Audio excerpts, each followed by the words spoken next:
ഈ തെരഞ്ഞെടുപ്പ് പി.വി. അൻവറിനെ ഒതുക്കാനാണോ UDF ചെയർമാൻ ഉദ്ദേശിക്കുന്നത്, അതല്ല പിണറായി ഒതുക്കാനാണോ? അത് വളരെ ക്ലിയർ അല്ലേ? പി.വി. അൻവറിനെ ഒതുക്കാനാണ് ഈ തെരഞ്ഞെടുപ്പ് ഉപയോഗിക്കുന്നതെന്നുള്ളത്. എന്തിനാണ് ഒതുക്കുന്നത്? ഞാനും അദ്ദേഹം തമ്മിൽ എന്ത് പ്രശ്നമുള്ളത്? ഈ കോലത്തിൽ അദ്ദേഹം ഒരു നിലപാടെടുക്കേണ്ട ഒരു പ്രശ്നങ്ങളും ഞങ്ങൾ തമ്മിലില്ല. അപ്പോൾ അതിൻ്റെ പിന്നിലൊരു നിഗൂഢമായ എന്തോ ലക്ഷ്യം അദ്ദേഹത്തിനുണ്ട്. ബഹുമാനപ്പെട്ട കുഞ്ഞാടി സാഹിബ് അടക്കം ഇടപെട്ടിട്ടാണ് KCയെ വിളിച്ച് പറയുന്നത് അൻവറിന് സംസാരിക്കാനുണ്ട്, ഓക്കെ എന്ന് പറഞ്ഞതാണ്. അദ്ദേഹം ഓക്കെ പറഞ്ഞതാണ്. അപ്പോൾ കോൺഗ്രസ്സിലെ തന്നെ ഉത്തരവാദിത്തപ്പെട്ട ഈ പറയുന്ന UDF ചെയർമാനുമായി ബന്ധപ്പെട്ട ആളുകൾ പറഞ്ഞു, അദ്ദേഹം പറഞ്ഞു അൻവറുമായി നിങ്ങൾ സംസാരിച്ചാൽ ഞാൻ UDF ചെയർമാൻഷിപ്പ് ഞാൻ രാജിവെക്കും.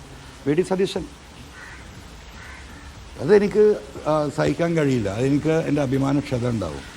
അതുകൊണ്ട് നിങ്ങൾ ആരാണോ നിങ്ങൾ വന്ന് തെരഞ്ഞെടുപ്പ് നടത്തിക്കോ, ഞാൻ പറവൂരിലേക്ക് തിരിച്ചു പോകുമെന്ന് അദ്ദേഹം പറഞ്ഞത്. പിന്നെ KC എന്ത് ചെയ്യാൻ പറ്റും?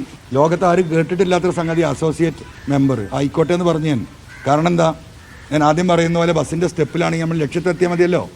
ഈ പിണറായിസത്തെ തകർക്കുക എന്ന ലക്ഷ്യത്തിന് ഞാൻ എന്തിനും തയ്യാറായിരുന്നു.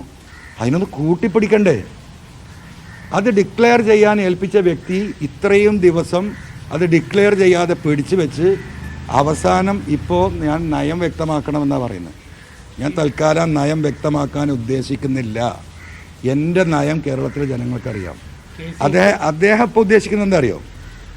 ഒന്നുകിൽ TP ചന്ദ്രശേഖരൻ അല്ലെങ്കിൽ അബ്ദുൾ നാസർ മദറി, ഈ രണ്ടൊരു ഘട്ടത്തിലേക്ക് ഞാൻ എത്തിക്കാൻ അദ്ദേഹത്തിന് സാധിക്കും.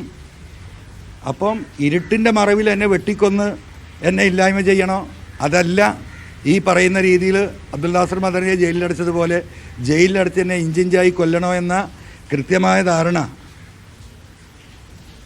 അദ്ദേഹത്തിനുണ്ട്, ഒരു സ്ട്രാറ്റജി ഉണ്ട്. ഞാനത് മനസ്സിലാക്കണേ. ആയിക്കൊണ്ടിട്ട് എനിക്ക് കഴുത്ത് വെക്കാൻ പറ്റുമോ? അപ്പോൾ എനിക്ക് ഇനി പ്രതീക്ഷ ആ നിലമ്പൂരിലെ പാവപ്പെട്ട ജനങ്ങളിലാണ്. അവർക്ക് വേണ്ടിയിട്ടാണ് ഞാനിത് ഇറങ്ങിയത്. എനിക്കൊരു അധികാരവും അതിന് വേണ്ട. മത്സരിക്കോ മത്സരിക്കില്ല എന്നല്ല, ഞാൻ ഈ പറയുന്ന വിഷയത്തിന് മത്സരിക്കണോ മത്സരിക്കണ്ടേ എന്നുള്ള കാര്യങ്ങളൊക്കെ ഞങ്ങളെ പാർട്ടി സ്റ്റേറ്റ് കമ്മിറ്റി, ഇന്ന് സെക്രട്ടേറിയറ്റ് ഉണ്ട്, നാളെ സ്റ്റേറ്റ് കമ്മിറ്റി ഉണ്ട്, കൂടി ആലോചിച്ചിട്ട് നാളെയോ മറ്റന്നാളോ തീരുമാനിക്കും.